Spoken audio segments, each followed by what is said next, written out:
Hello everyone. इससे previous video lectures में हमने अनइन्फॉर्म्ड सर्च के बारे में पढ़ा था और उसके अलग अलग मेथड्स हमने पढ़ी थी। ठीक है, तो अनइन्फॉर्म्ड सर्च और इन्फॉर्म्ड सर्च में क्या डिफरेंस है ये भी हमने पढ़ा था।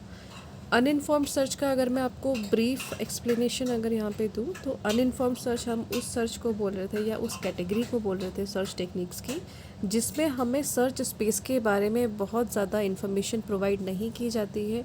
यानी कि जैसे कुछ एक्स्ट्रा इन्फॉर्मेशन है, जैसे हम बोले जैसे करंट नोड से आपको जो आपका सर्च स्पेस है वो ट्री या ग्राफ के फॉर्म में दिया जाता है।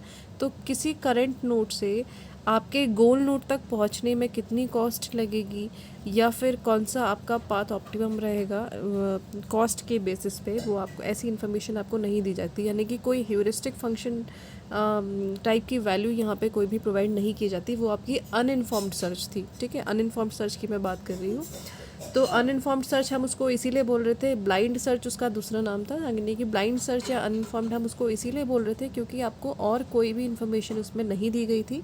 आपको बस ये पता था कि आपको किस तरह से उसमें ट्रैवर्स करना है, यानी कि मैकेनिज़्म क्या रहेगा। ठीक है, तो अनइन्फॉर्म्ड सर्च के डिफरेंट डिफरेंट टाइप्स हमने सारे पढ़ लिए थे। अब जो इस वीडियो लेक्चर में मैं आपको बताऊंगी वो मैं आपको बताऊंगी इन्फॉर्म्ड सर्च के बारे में। ठीक है, तो इन्फॉर्म्ड सर्च में हम क्या करते हैं।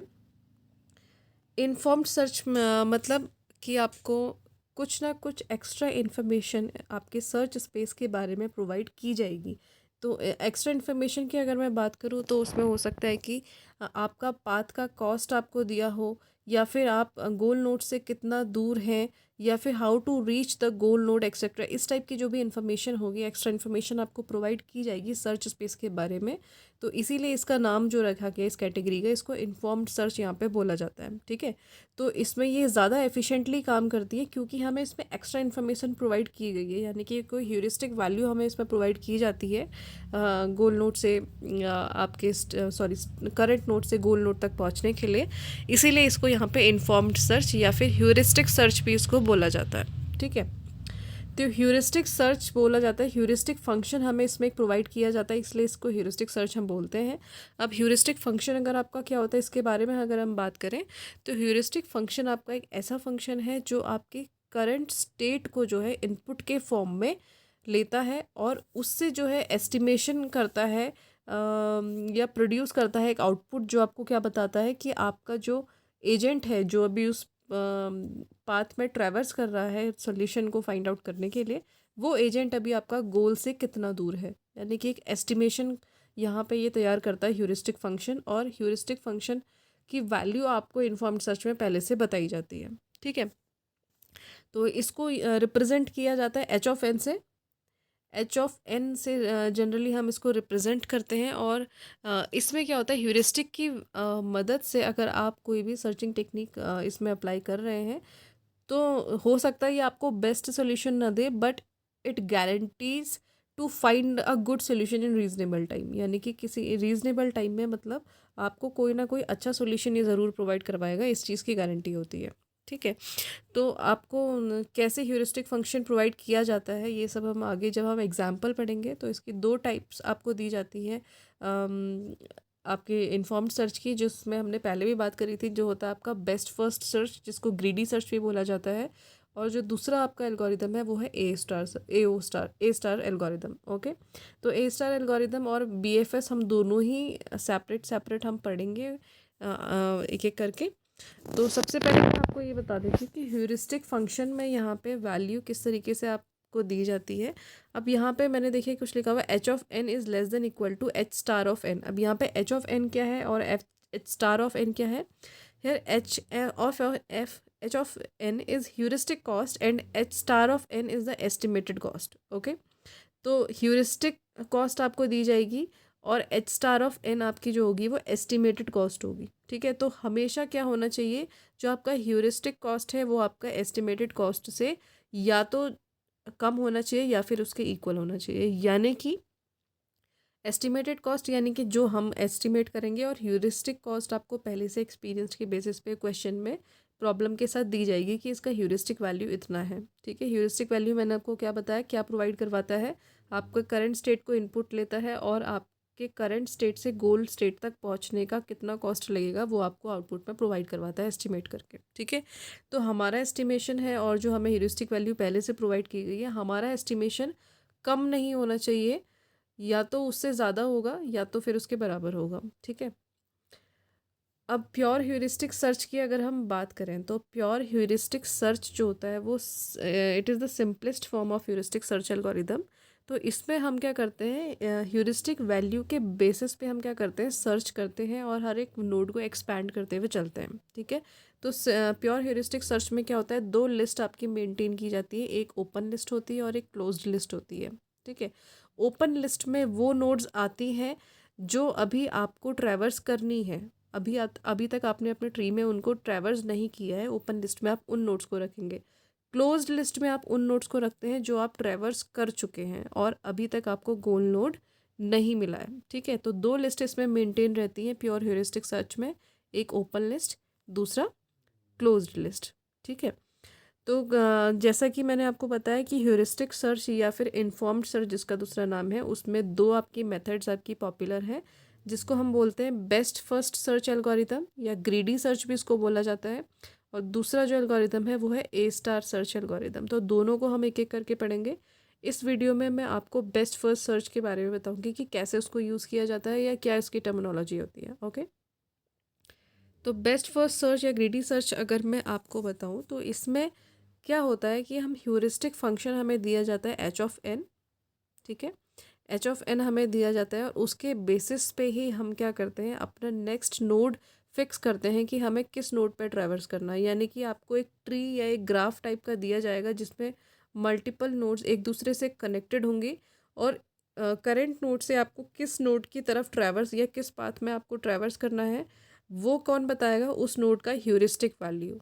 ठीक है, उस नोड का ह्यूरिस्टिक वैल्यू आपको बताएगा या उस पाथ का ह्यूरिस्टिक वैल्यू आपको बताएगा।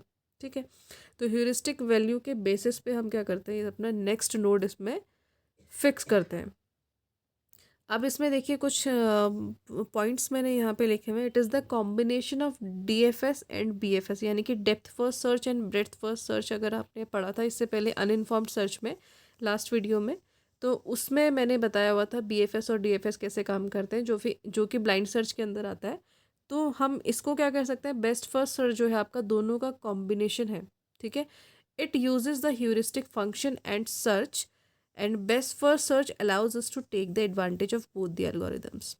ठीक है, तो हम क्या करते हैं कि हर स्टेप पे हम ह्यूरिस्टिक वैल्यू चेक करते हैं और जो सबसे ज़्यादा प्रॉमिसिंग नोड होता है उस नोड की तरफ हम यहाँ पे ट्रैवर्स करते हैं, और जिस नोड को हम ट्रैवर्स करते जाते हैं कर लेते हैं उसको हम क्लोज लिस्ट में रखते हैं, और जिसको ट्रैवर्स अभी करना होता है उसे हम ओपन लिस्ट में रखते हैं। ठीक है, तो एक बार यहाँ पे देख लेते हैं स्टेप्स हमने यहाँ पे लिखे हुए हैं बीएफएस के, बेस्ट फर्स्ट सर्च का आपके। तो स्टेप 1 में लिखे हैं place the starting node into the open list. ठीक है, तो जो भी आपका स्टार्टिंग नोड है उसको आप पहले ओपन लिस्ट में रखेंगे और जितने भी बाकी नोड्स हैं उसको आप ओपन लिस्ट पे रखेंगे। तो स्टेप 2 आपका क्या रहेगा, if the open list is empty stop and return failure. यानी कि अगर आपका ओपन लिस्ट जो है वो एम्प्टी है, तो ये आपकी सिचुएशन कब आ सकती है, जब आपने सारे नोड्स ट्रैवर्स कर लिए हैं और ओपन लिस्ट आपकी एम्प्टी हो चुकी है, लेकिन अभी भी आपको क्या है, गोल नोड आपका नहीं मिला है। तो इस केस में आप क्या करोगे, स्टॉप कर जाओगे वहीं पे और रिटर्न करोगे फेलियर। ओके, थर्ड स्टेप आपका क्या हो सकता है, remove the node N from the open list which has the lowest value of H of N and places it in the closed list. ठीक है, तो आप क्या करोगे, जैसे आपके पास किसी नोड से, करंट नोड से आपके पास दो नोड्स लिंक्ड हैं, तो दोनों की ह्यूरिस्टिक वैल्यू आपको दी रहेगी आपके टेबल में, यानी कि आपके प्रॉब्लम के साथ। तो आपको क्या करना होगा, ओपन लिस्ट में अभी ये दोनों नोड आपके ओपन लिस्ट में हैं, आप क्या करोगे, दोनों नोड्स की ह्यूरिस्टिक वैल्यू देखोगे और जिस भी नोड की ह्यूरिस्टिक वैल्यू सबसे कम होगी आप उसको ट्रैवर्स करोगे, और ट्रैवर्स करने के बाद आप उसको क्लोज्ड लिस्ट में स्टोर कर दोगे। ठीक है, तो इस तरीके से हम यहाँ पे क्या करते जाते हैं, एक एक करके सर्च करते जाएंगे और हर एक नोड को हम सक्सेसर नोड के साथ क्या करते जाते हैं, सर्च करते जाते हैं। साथ ही साथ हम क्या करते जाते हैं, कंपैरिजन भी करते जाते हैं कि जिस नोड का ह्यूरिस्टिक वैल्यू सबसे कम होगा उस नोड की तरफ हम क्या करेंगे, आगे बढ़ेंगे। ठीक है, तो इस तरीके से ही पूरा आपका जो इसका एल्गोरिदम है वो स्टेप बाय स्टेप ऐसे ही यहाँ पे वर्क करने वाला है। तो इसमें देखिए क्या लिखा हुआ है, फोर्थ स्टेप आपका क्या है, expand the node N and generate the successor node of N. ठीक है, यानी कि नोड एन को एक्सपेंड करने के बाद हम क्या करेंगे, उसके सक्सेसर नोड्स को एक्सपेंड करेंगे, यानी कि उनको ट्रैवर्स करेंगे। फिफ्थ स्टेप है आपका, check each successor of node N and find whether any node is goal node और नॉट। तो जो नोड एन की दोनों सक्सेसर नोड्स को हम चेक करेंगे, अगर कोई गोल नोड होगी तो हम वहीं पे स्टॉप कर जाएंगे, अगर नहीं होगी तो हम आगे प्रोसीड करेंगे। ठीक है, स्टेप 6 की तरफ।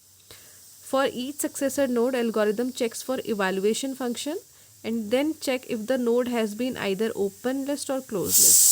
If the node has been not in both lists, then add it to the open list. यानी कि नोड अभी तक अगर आपकी ओपन लिस्ट में नहीं आई है तो आप उसको ओपन लिस्ट में डालोगे, अदरवाइज आप क्या करोगे, अगर वो ओपन लिस्ट में होगी तो आप क्या करोगे, उस नोड के लिए इवैल्यूएशन फंक्शन को इवैल्यूएट करोगे। ठीक है, और स्टेप 6 के बाद आप क्या करोगे, रिटर्न टू स्टेप 2। तो हर स्टेप में हम फिर ओपन लिस्ट को चेक करेंगे। फिर वही है, लास्ट स्टेप है आपका, अगर ओपन लिस्ट आपकी एम्प्टी हो गई, यानी कि आपने सारे जो है नोड्स को ट्रैवर्स कर लिया है और अभी भी आपको गोल नोड नहीं मिला है, तो उस केस में आप क्या कर रहे हो, रिटर्न कर रहे हो फेलियर। ठीक है, तो इसका एग्जाम्पल यहाँ पे देख लेते हैं। जैसे ये स्टार्ट नोड है आपका, ये गोल नोड है, और क्वेश्चन में आपको हर नोड का यहाँ पे क्या दिया हुआ है, ह्यूरिस्टिक वैल्यू दिया हुआ है। ठीक है, तो हर नोड का आपका ह्यूरिस्टिक वैल्यू है, ये एस और जी जो है आपके स्टार्टिंग नोड और गोल नोड है। तो यहाँ पे क्या करेंगे, हम एस के जो भी सक्सेसर नोड्स हैं ए और बी, दोनों का ह्यूरिस्टिक वैल्यू चेक करेंगे। तो ए और बी का ह्यूरिस्टिक वैल्यू 12 और 4 है, तो 4 क्या है, 4 आपका कम है। ठीक है, 4 आपका कम वैल्यू है, इसलिए हमने क्या किया, बी की तरफ हम ट्रैवर्स करेंगे। फिर बी के सक्सेसर नोड्स में देखेंगे ई और एफ में किसका वैल्यू कम है, तो 8 और 2 में से 2 वैल्यू कम है, यानी कि एफ़ का वैल्यू कम है, तो हम एफ़ की तरफ जाएंगे। और उसके बाद हम कहाँ जाएंगे, सीधे गोल नोड में। गोल नोड का वैल्यू आपका 0 यहाँ पे दिया हुआ है, ह्यूरिस्टिक। ठीक है, तो इस तरीके से हम यहाँ पे ट्रैवर्स करने वाले हैं, इसलिए बेस्ट फर्स्ट सर्च इसको बोला जा रहा है। तो यहाँ पे देखो, इस एग्जाम्पल का मैंने ट्रैवर्सिंग पाथ आपको यहाँ पे बताया हुआ है कि एस टू बी आप जाओगे, ऐसे फिर बी टू एफ जाओगे, और बी टू फिर आप एफ टू जी जाओगे। ठीक है, तो इस तरीके से हम गोल नोड में यहाँ पे पहुँचते हैं यूजिंग ह्यूरिस्टिक फंक्शन। तो सिर्फ ह्यूरिस्टिक फंक्शन के बेसिस पे, यानी कि ह्यूरिस्टिक वैल्यू जो आपको दी हुई है उसके बेसिस पे हम यहाँ पे क्या करते हैं, ट्रैवर्स करते हैं और डिसाइड करते हैं कि आपका नेक्स्ट नोड क्या रहेगा, यानी कि जिस नोड की ह्यूरिस्टिक वैल्यू कम होगी उस नोड को हम ट्रैवर्स करेंगे। ठीक है, तो ये आपका बेस्ट फर्स्ट सर्च एल्गोरिदम था, जिसको हम ग्रीडी सर्च भी बोलते हैं। नेक्स्ट वीडियो में मैं आपको ए स्टार एल्गोरिदम के बारे में बताऊँगी। तो अभी इस वीडियो के लिए इतना ही। Thank you.